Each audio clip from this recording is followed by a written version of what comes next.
नमस्कार बच्चों। आज मैं आप सबों के सामने मैं मनोज कुमार पोद्दार, मेरे प्यारे छात्र छात्राओं, जैसा कि आप जानते हैं कि कोविड-19 के संकट से देश गुजर रहा है।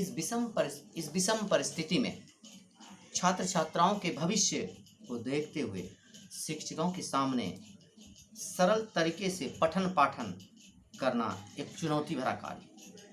फिर भी यथासंभव मैं प्रयास करना चाहता हूं कि अष्टम वर्ग और नवम वर्ग के छात्र छात्राओं को इस माध्यम से अलंकार का ज्ञान करा सकूं। धन्यवाद। मैं आज बता सकता हूं कि अलंकार की परिभाषा दें एवं उसके भेदों को जानने के लिए। तो सर्वप्रथम अलंकार क्या होता है? अलम जोड़ कार। अगर इसे देखना है तो अलम मना शरीर, अलम जोड़ कार, अलम जोड़ कार। अलम मना होता है शरीर, अलम मना होता है शरीर, कार मना होता है शोभा। शरीर जिसको आभूषण कहते हैं, शरीर जिसका अर्थ हुआ आभूषण या विभूषित करने वाला। साहित्य में काव्य शरीर अर्थात भाषा को शब्द एवं अर्थ को सुंदर बनाने वाले चमत्कारपूर्ण ढंग को अलंकार कहते हैं। चमत्कारपूर्ण ढंग से काव्यों में शब्दों को दिखाने की शक्ति को अलंकार कहते हैं। अर्थात काव्य में शोभा बढ़ाने वाले उपादानों को काव्य अलंकार कहते हैं। किसी ने ठीक कहा है, अलंकरोति इति अलंकारः। अलंकरोति इति अलंकारः। जो किसी चीज वस्तु को सजा दे उसे अलंकार कहते हैं। इस अलंकार के माध्यम से इसका अर्थ होता है जीवन में सुंदरता। सुंदर चीज़ों से जहाँ पर जितनी सुंदरता होती है वहाँ उतना अलंकार से विभूषित होते हैं। अब पुस्तक के माध्यम से आपको ये बताना चाहते हैं कि शब्द दो प्रकार के अलंकार के दो भेद तरह से जानते हैं, एक शब्दालंकार और अर्थालंकार। शब्दालंकार के अंतर्गत का शाब्दिक अर्थ होता है, शब्दा अलंकार का अर्थ है जो शब्द पर आश्रित हो वह शब्दालंकार होता है। अर्थालंकार जहाँ काव्य की भाषा में अर्थ में चमत्कार उत्पन्न होता है वहाँ अर्थालंकार होता है। अब हम यह जानने का प्रयास करते हैं कि शब्दालंकार में कौन कौन से आते हैं और अर्थालंकार में कौन कौन से अलंकार आते हैं। यदि शब्दालंकार अर्थात शब्द पर आश्रित जहाँ अलंकार होते हैं वहाँ शब्दालंकार होता है, जहाँ अर्थ पर आश्रित होता है वहाँ अर्थालंकार होता है। कुछ विद्वानों द्वारा, वैज्ञानिकों द्वारा, व्याकरणिक द्वारा बताया गया कि उभयालंकार, जिसे हम लोगों को नहीं पढ़ना है, लेकिन शब्दालंकार में हम किन किन शब्दों के बारे में कौन कौन अलंकार पढ़ना है इसे देख लें। अनुप्रास, यमक और श्लेष। फिर उसी तरह अर्थालंकार में बनाना है उपमा, रूपक, उत्प्रेक्षा, अतिशयोक्ति, मानवीकरण। यदि हम अनुप्रास अलंकार के बारे में जानें जो शब्द पर आश्रित होते हैं, इसे जानने के लिए हम एक बार फिर आपको ले चलते हैं। देखिए कि यह अनुप्रास इतना सा आप सबों को लिखने की ज़रूरत है। ये पहला पृष्ठ है, इसे आप जरूर देखें। फिर दूसरी तरह से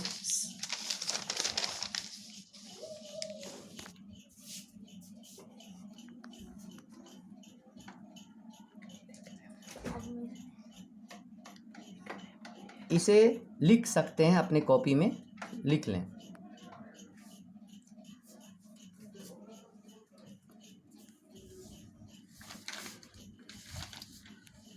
अब अनुप्रास के बारे में देखिए।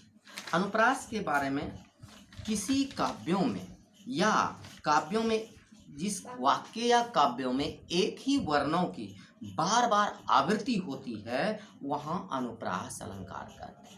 एक छोटी सी उदाहरण आप देख सकते हैं, जैसे एक सबों के दिल और दिमाग में आश्रित हो जाता जाएगा। चंदू के चाचा ने चंदू की चाची को चांदनी चौक पर चांदी के चम्मच से चटनी चटाई। यह इसमें यदि हम देखें स्पष्टीकरण के लिए देखें मेरे प्यारे बच्चों, यहाँ चौवर्ण 13 बार आया हुआ है, अतः यहाँ चौवर्ण में अनुप्रास अलंकार है। दूसरी पंक्ति इस तरह ये समझ सकते हैं कि चौ बार बार चौ आया, यह अनुप्रास अलंकार हुआ। जहाँ एक ही वर्ण की बार बार आवृत्ति होती है वह अनुप्रास अलंकार। दूसरी तरह दूसरा देखें उदाहरण, यदि दूसरी पंक्ति समझने के लिए करें, एल फैल खैल भैल खलक में गैल गैल, यहाँ हम लौ वर्ण को गिने तो लौ वर्ण 1 2 3 4 5 6 7, यहाँ लौ 7 बार आया है, 7 बार लौ वर्णों की आवृत्ति 7 बार हुई है, यहाँ अनुप्रास अलंकार होते हैं। इस तरह हम अलंकार को सरल बनाने के क्रम से आपको यह बता दें कि यह अनुप्रास अलंकार जिस वर्णों की बार बार आवृत्ति होती है उसे अनुप्रास अलंकार। यह जो है यह शब्द पर आश्रित है, क्योंकि शब्द देखिए ये शब्द लिखा हुआ इसी पर लौ। अब इसके नीचे दूसरा अलंकार देखना है, यमक अलंकार।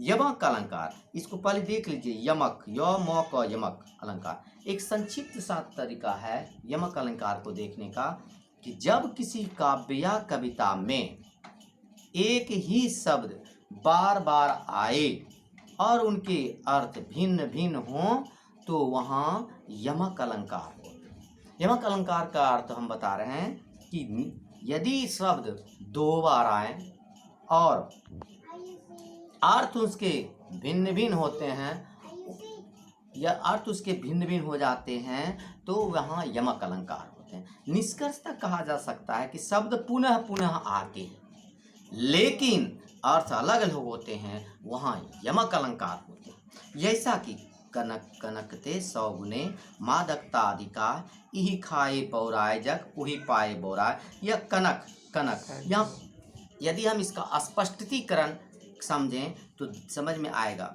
यहाँ कनक शब्द 2 बार आए हैं। पहले कनक का अर्थ है धतूरा, जिसे कि नशा होता है खाने से। दूसरे कनक का अर्थ होता है सोना। धतूरा के खाने से नशा आ जाती है और सोना को पाने से लोग मतवाला हो जाते हैं, पागल हो जाते हैं। दोनों का अर्थ अलग अलग है, अतः यहाँ यमक अलंकार है। एक श्लेष अलंकार पर ध्यान डालें। श्लेष अलंकार, श्लेष का अर्थ होता है सटा हुआ। श्लेष का अर्थ होता है सटा हुआ, चिपका हुआ। जब शब्द जहाँ एक ही बार शब्द आए, जहाँ शब्द एक ही बार आए और उसका अर्थ एक से अधिक बार निकले तो वहाँ श्लेष अलंकार होते हैं। देखिए इसके लिए एक उदाहरण, छोटा सा उदाहरण देखिए। जैसे मधुवन की छाती को देखो सूखी कितनी इसकी कलियां। इस कलियां शब्द पर बहुत सारे अर्थ निकल सकते, 2 अर्थ दिखाया गया है। कलियों को देखिए, यहाँ कलियों का अर्थ खिलने के पूर्व की अवस्था, दूसरी यौवन के पूर्व की अवस्था, अर्थात यहाँ कलियां शब्द में श्लेष अलंकार है। इसका एक उदाहरण और मैं देता हूँ। शाहजहां ने मुमताज बेगम से पूछा, एक कबूतर देख हाथ में पूछा अपर कहाँ है। शाहजहां ने कहा लो या उड़ गया, यह सफर है। इसका स्पष्टीकरण जानने के लिए हम समझ सकते हैं कि एक बार अपर का, इस अपर पर ध्यान देना है। अपर अपर, अपर का 2 अर्थ होता है। अपर का पहला अर्थ है जहाँ बिना पंखों वाला, बिना पंखों वाला।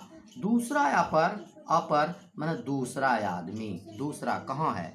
यहाँ अपर का अर्थ दूसरा अथवा बिना पंखों का है, समझने वाला, किसी भी अर्थ में कहने वाला, किसी दूसरे अर्थ में और उसका अर्थ लगाए तो वहाँ श्लेष अलंकार होता है। निष्कर्ष तक कहा जा सकता है कि श्लेष का अर्थ है सटा हुआ, चिपका हुआ। नोट, आप बच्चे इसे लिख लें। अपर का अर्थ बिना पंखों वाला,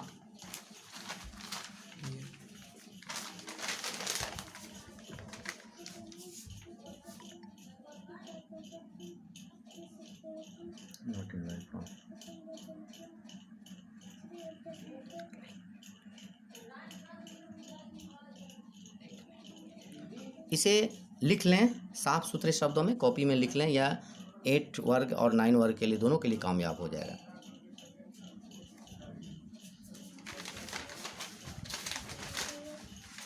अब अपर का अर्थ है बिना पंखों वाला और एक अपर का अर्थ दूसरा होता है। यानी कबूतर को देखकर शाहजहां ने मुमताज़ बेगम से कहे, तुम कहती हो बिना पंखों का है, लो यह उड़ गया सफ़र है। यानी एक का दूसरा, दूसरा अपर बिना।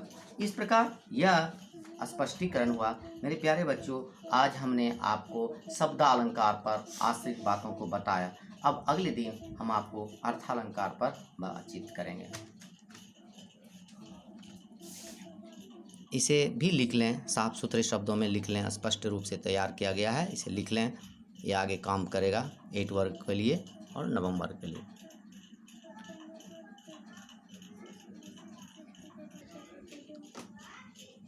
मेरे प्यारे बच्चों, यह आपके साहित्य में बहुत ज़रूरी कामयाब होगा। अगर इससे लाभान्वित हों तो इस वीडियो को लाइक करें और अच्छा लगे तो सब्सक्राइब भी कर दें। और फिर मैं इसी तरह आगे आपको भी अलंकार, शब्द संसार, व्याकरण से बातों को बताते रहेंगे, जुड़ते रहेंगे। इस कोविड-19 के आधार पर इसे आपको, जैसा कि आप जानते हैं कि कोविड-19 के चलते हम सबों को इसी तरह पढ़ाने का मौका मिला है। आप भी कुछ भूल चूल हो तो उसे भी हमें इंगित करेंगे और इसे अपनी कॉपियों में ज़रूर अवश्य लिख लें। यह बहुत ज़रूरी महत्वपूर्ण बातें हैं। फिर आगे हम लोग अगले दिन अर्थालंकार आज हुआ, शब्दालंकार हुआ, अर्थालंकार पर अगले दिन हम बताएंगे। धन्यवाद।